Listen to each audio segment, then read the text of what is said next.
There are stories that whisper from the edge of sanity, tales so dark they blur the line between man and monster. Tonight, we descend into one of them, the true story of Bill Ramsey, the man they called the Southend Werewolf. In the quiet seaside town of Southend-on-Sea, 1952, a boy named Bill Ramsey played among the crashing waves. But beneath the laughter of the gulls, something watched him, patient, ancient, and unseen. One summer afternoon, as the sea breeze grew heavy, Bill felt an anger he could not name. His small hands curled into claws. His breath came in growls. A strength not his own coursed through him, wild, merciless, ancient. His mother saw her child's face twist into something inhuman. The boy bit at the air, frothing, howling. Then, as suddenly as it began, he collapsed, sobbing in terror. That night, no one slept in the Ramsey house. Years passed. The beast inside slept. Bill grew into a man, married, quiet, hard-working. The sea no longer called to him, or so he thought, but darkness never forgets its vessel. On a winter's night, decades later, the rage returned. Bill felt his chest tighten, his vision blur. His heartbeat thundered like footsteps in a tunnel, and a growl echoed from somewhere deep inside. Inside the pub, laughter turned to screams. Bill's body convulsed, his face contorted. Glass shattered as he hurled men aside with impossible force. When it was over, he stood panting, surrounded by silence and blood. Police arrived to find Bill thrashing with inhuman strength. It took 6 men to hold him down. He roared and snapped at their arms, eyes burning with something primal, something that wasn't quite human. The story spread fast. Reporters came from across the country to glimpse the so-called Southend Werewolf. Cameras flashed in the haze, and on the wall his shadow stretched long and snarling. It wasn't a man's shadow anymore. Across the Atlantic, whispers of the Southend Werewolf reached Ed and Lorraine Warren, the famed demonologists. In a candlelit chapel, they met Bill for the first time. Lorraine felt it before he spoke. A presence, not of this world, caged inside a man's body. In a small church outside London, the Warrens stood beside a priest as holy water hissed and candles flickered. Bill's eyes turned black, and for a moment, the growl that escaped him wasn't human. It was the sound of something ancient finally being forced into the light. After the exorcism, doctors demanded proof. They ran test after test, trying to explain Bill's strength, his blackouts, his violent transformations. But every result came back clean, except one, his heartbeat. It stopped for several seconds, yet he was still breathing. The doctors believed it was all in Bill's mind, trauma, stress, a break from reality. But when they placed him under hypnosis, something else answered from within. A voice, not his own, calm, ancient, and cruel. The temperature dropped, the lights flickered, and the doctors stopped writing. Ed and Lorraine pored over ancient texts and case files late into the night. Each clue drew them deeper into something darker. Stories of wolf spirits and human vessels cursed under the moon. When Lorraine touched Bill's photograph, she gasped. She saw glowing eyes staring back. The full moon rose above Southend once more.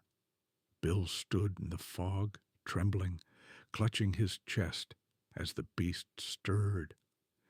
His reflection vanished from the shop windows, replaced by glowing eyes and bared fangs. The wolf had returned, and this time it wanted out. In the heart of the ancient church, Bill knelt within a circle of burning candles. The Warrens stood back, whispering prayers as shadows slithered up the walls. The air thickened, the flames bent inward, and from the darkness something answered their call. As the priest raised the crucifix, Bill's body arched and trembled violently. The voice that erupted from him wasn't human. It was layered, ancient, mocking the sacred words. Shadows clung to his form like smoke, whispering in a dozen tongues. And through it all, Lorraine could see. The beast inside him was fighting for control. The church groaned as unseen forces tore through its walls. Benches shattered, candles extinguished with a hiss. The shadow within Bill refused to yield, now twisting into monstrous shapes that defied the cross's light. Ed raised his voice in holy command, while Lorraine's tears fell, because she could see what the others could not. This battle wasn't just for Bill's soul, but for every soul in the room. The holy light flickered, fighting to survive the darkness. Bill collapsed to his knees, half of his face human, the other twisted and wrong. Lorraine screamed his name, reaching for him as the room shook violently. And in that final moment, the world held its breath. The chaos faded, replaced by silence. Morning light filtered through shattered, stained glass, painting the ruins in color once more. Bill lay motionless. Then, with a gasp, he breathed again. The shadows recoiled into nothingness, leaving behind only the smell of smoke and holy oil. For the first time in months, the church felt alive. Weeks later, peace settled over the countryside. Bill sat quietly outside a small cottage, watching the sunrise. His eyes, once wild, were calm now, though deep down a shadow still lingered. Ed and Lorraine stood nearby, speaking softly. They knew this battle had been won, but the war between light and darkness never truly ends. Weeks passed, and Bill began to feel whole again, until one night he noticed something in the mirror. A faint red glow on his chest, the shape of a claw. His breath caught as the reflection smiled back at him, but he hadn't moved. Evil, it seemed, had only been waiting. The mirror became a portal for something far darker. Each night, Bill saw it move, his reflection twisting into a grin that wasn't his own. The air around him grew cold, the house creaking with whispers. Lorraine warned him to destroy it, but by then it was too late. The reflection had already learned to step through. The mark began to burn. Bill staggered outside, clutching his chest as the full moon rose, its crimson light spilling over the field. His breath grew ragged, bones shifting beneath his skin. The beast was back, clawing its way through the man. And this time, there was no priest, no ritual. Only the darkness waiting to finish what had started. The storm broke loose under the blood moon. Bill, no longer himself, stood before Ed and Lorraine, the beast within unleashed. Shadows twisted around him, faces of the damned howling in the wind. Lorraine raised the crucifix, shouting words of light that tore through the darkness. The air crackled as red lightning split the sky, the final clash between faith and the abyss. The storm had passed. The sky, once filled with thunder and fury, now glowed with the quiet blush of dawn. Ed stood at the water's edge, coat heavy with rain, his eyes lost in thought. Somewhere behind him, Lorraine prayed softly for Bill, for his peace, and for all the souls that darkness touched.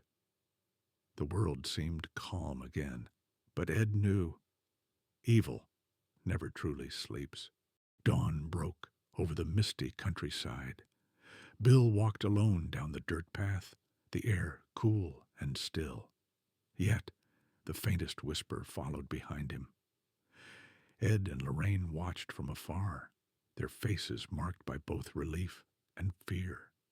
For though the light had returned, the wind still carried a voice. Soft, distant, whispering his name. That night, Bill knelt beside his bed once more. The house was silent except for the soft flicker of a single candle. His lips moved in prayer, trembling with hope, but his shadow did not follow. As he whispered amen, ghostly hands reached from behind, unseen, his prayer left unfinished. Bill awoke in the dead of night, drenched in sweat. The candle was out, but the room was still glowing. His eyes caught the mirror across the room, and in its surface, his reflection's eyes burned gold. The beast had never left. It had only been waiting for him to dream again. Outside, the sky bled red again. Bill stood beneath the full moon, its crimson glow painting the world in horror. The fog twisted around him like living hands, whispering names long forgotten. His eyes burned gold, not from possession, but from something awakened deep within. And in the distance, the church bell tolled once more, calling him home. As dawn crept across the sky, Bill stood before the ruins of the church. The red had faded from the moon, replaced by gold, light pushing back the mist. The shadows hissed as they sank into the earth, retreating from the sunrise. Bill's eyes no longer glowed. He was free, but the look on his face said otherwise. For freedom came with a price, and somewhere in the silence, something was waiting for nightfall again. Evil hides in plain sight, and some say Bill Ramsey was never truly freed. If you believe there's more to this world than what we see, join us. Like this video, subscribe to Masked Midnight Tales, and step deeper into the shadows, where truth and terror meet.